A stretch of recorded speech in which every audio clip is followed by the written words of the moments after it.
میں تمہیں وہاں چھوڑ دیتا ہوں۔ اتنی دھوم میں کسی ٹرانسپورٹ کا انتظار کرتے تمہیں بہت وقت لگے گا۔ سڑکیں اس وقت تقریباً ویران تھی، حالانکہ صبح ہو چکی تھی، مگر دھند نے ہر چیز کو لپیٹ میں لے رکھا تھا۔ مجھے نہیں پتا مجھے کہاں جانا ہے، پھر تمہیں میں کس جگہ کا پتہ بتاؤں؟ ابھی تو شاید میں ہاسٹل جاؤں اور پھر وہاں۔ سالار نے اس کی بات کاٹ دی۔ تو پھر میں تمہیں ہاسٹل چھوڑ دیتا ہوں۔ کچھ فاصلہ اسی طرح خاموشی سے طے ہوا۔ پھر ہاسٹل سے کچھ فاصلے پر امامہ نے اس سے کہا، بس تم یہاں گاڑی روک دو، میں یہاں سے خود چلی جاؤں گی، میں تمہارے ساتھ ہاسٹل نہیں جانا چاہتی۔ سالار نے سڑک کے کنارے گاڑی روک دی۔ پچھلے کچھ ہفتوں میں تم نے میری بہت مدد کی ہے، میں اس کے لیے تمہارا شکریہ ادا کرنا چاہتی ہوں۔ تم میری مدد نہ کرتے تو آج میں یہاں نہ ہوتی۔ وہ ایک لمحے کے لیے رکی۔ تمہارا موبائل ابھی میرے پاس ہے، مگر مجھے ابھی اس کی ضرورت ہے، میں کچھ عرصے بعد اسے واپس بھجوا دوں گی۔ اس کی ضرورت نہیں، تم اسے رکھ سکتی ہو، میں کچھ دنوں بعد تم سے دوبارہ رابطہ کروں گی، پھر تم مجھے طلاق کے پیپرز بھجوا دینا۔ وہ رکی۔ میں امید کرتی ہوں کہ تم میرے پیرنٹس کو کچھ نہیں بتاؤ گی۔ یہ کہنے کی ضرورت تھی، سالار نے بھویں اچکاتے ہوئے کہا۔ مجھے کچھ بتانا ہوتا تو میں بہت پہلے بتا چکا ہوتا۔ سالار نے قدرے سرد مہری سے کہا، تم مجھے بہت برا لڑکا سمجھتی تھی، کیا ابھی بھی تمہاری میرے بارے میں وہی رائے ہے یا تم نے اپنی رائے میں کچھ تبدیلی کی ہے؟ سالار نے اچانک تیکھی مسکراہٹ کے ساتھ اس سے پوچھا، تمہیں نہیں لگتا کہ میں دراصل بہت اچھا لڑکا ہوں؟ ہو سکتا ہے، ماما نے مدھم آواز میں کہا۔ سالار کو اس کی بات پر جیسے شوق لگا۔ ہو سکتا ہے؟ وہ بے یقینی سے مسکرایا۔ ابھی بھی ہو سکتا ہے؟ تم بہت ناشکری ہو امامہ، میں نے تمہارے لیے اتنا کچھ کیا ہے جو اس زمانے میں کوئی لڑکا نہیں کرے گا، اور تم پھر بھی مجھے اچھا ماننے پر تیار نہیں۔ میں ناشکری نہیں ہوں، مجھے اعتراف ہے کہ تم مجھ پر بہت احسان کیے ہیں، اور شاید تمہاری جگہ کوئی دوسرا کبھی نہ کرتا۔ سالار نے اس کی بات کاٹ دی تو میں اچھا ہوا نا؟ وہ کچھ نہیں بولی، صرف اسے دیکھتی رہی۔ نہیں، مجھے پتا ہے تم یہی کہنا چاہتی ہو، حالانکہ مشرقی لڑکی کی خاموشی اس کا اقرار ہوتی ہے، مگر تمہاری خاموشی تمہارا انکار ہوتی ہے۔ ٹھیک کہہ رہا ہوں نا؟ ہم ایک فضول بحث کر رہے ہیں، ہو سکتا ہے۔ سالار نے کندھے اچکائے۔ مگر مجھے حیرانی ہے کہ تم۔ اس بار امامہ نے اس کی بات کاٹ دی۔ تم نے میرے لیے یقیناً بہت کچھ کیا ہے، اور اگر میں تمہیں جانتی نہ ہوتی تو یقیناً میں تمہیں ایک بہت اچھا انسان سمجھتی اور کہہ بھی دیتی، مگر میں تمہیں اچھی طرح جانتی ہوں کہ میرے لیے یہ کہنا مشکل ہے کہ تم ایک اچھے انسان ہو۔ وہ رکی۔ سالار پلکیں جھپکائے بغیر اسے دیکھتا رہا۔ جو آدمی خودکشی کی کوشش کرتا ہو، شراب پیتا ہو، جس نے اپنے کمرے عورتوں کی برہنہ تصویروں سے بھر رکھا ہو، وہ اچھا آدمی تو نہیں ہو سکتا۔ امامہ نے دو ٹوک انداز میں کہا، تم کسی ایسے آدمی کے پاس جاتی جو یہ تینوں کام نہ کرتا، مگر تمہاری مدد بھی نہ کرتا، تو کیا وہ تمہارے لیے اچھا آدمی ہوتا؟ سالار نے تیز آواز میں کہا، جیسے جلال انصر۔ امامہ کے چہرے کا رنگ بدل گیا۔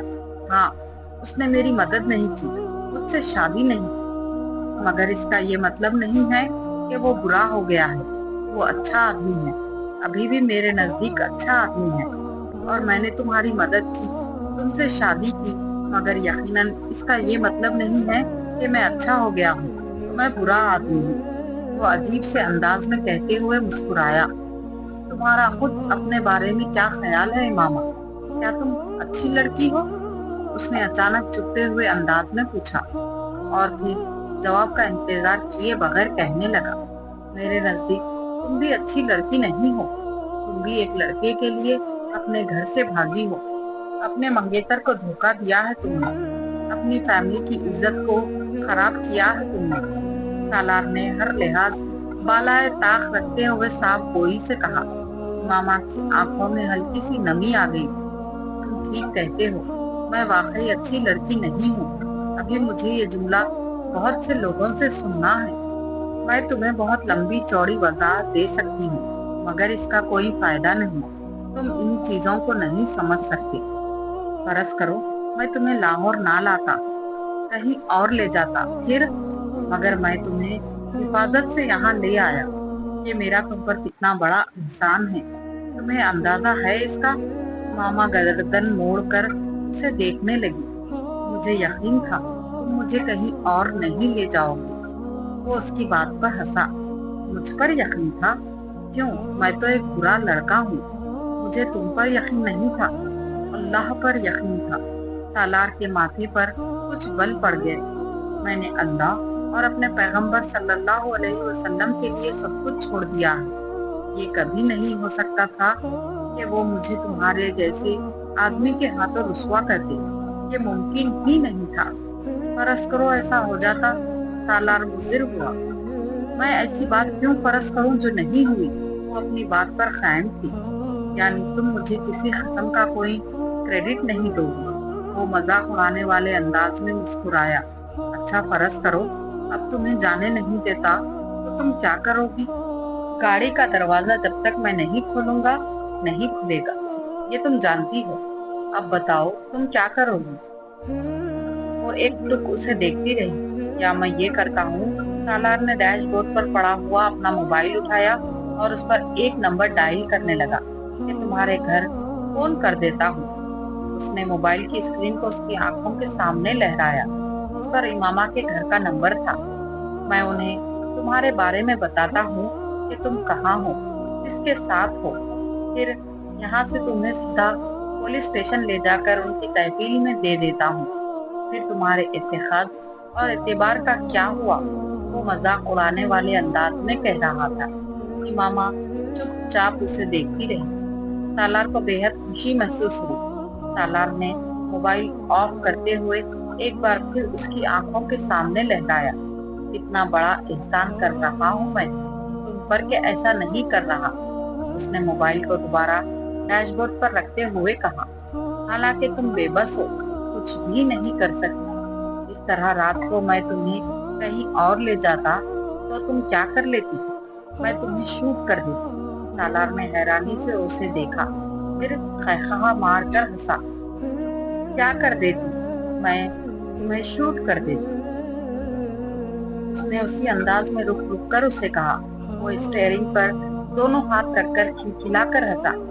کبھی زندگی میں پسٹل دیکھی بھی ہے تم نے؟ اس نے امامہ کا مذاق اڑاتے ہوئے کہا۔ سالار نے اسے جھکتے اور اپنے پاؤں کی طرف ہاتھ بڑھاتے دیکھا۔ جب وہ سیدھی ہوئی تو اس نے سالار سے کہا، شاید اسے کہتے ہیں۔ سالار ہنسنا بھول گیا۔ اس کے دائیں ہاتھ میں چھوٹے سائز کا ایک بہت خوبصورت اور قیمتی لیڈیز پستول تھا۔ سالار پستول پر اس کے ہاتھ کی گرفت دیکھ کر جان گیا تھا کہ وہ کسی اناڑی کے ہاتھ میں نہیں تھا۔ اس نے بے یقینی سے امامہ کو دیکھا۔ تم مجھے شوٹ کر سکتی تھی؟ ہاں میں تمہیں شوٹ کر سکتی تھی، مگر میں نے ایسا نہیں کیا کیونکہ تم نے مجھے کوئی دھوکہ نہیں دیا۔ اس نے مستحکم آواز میں کہا۔ اس نے پستول سالار کی طرف نہیں کیا تھا، صرف اپنے ہاتھ میں رکھا تھا۔ گاڑی کا لاک؟ اس نے بات ادھوری چھوڑتے ہوئے سالار سے کہا۔ سالار نے غیر ارادی طور پر اپنی طرف موجود بٹن دبا کر لاک کھول دیا۔ امامہ نے دروازہ کھول دیا۔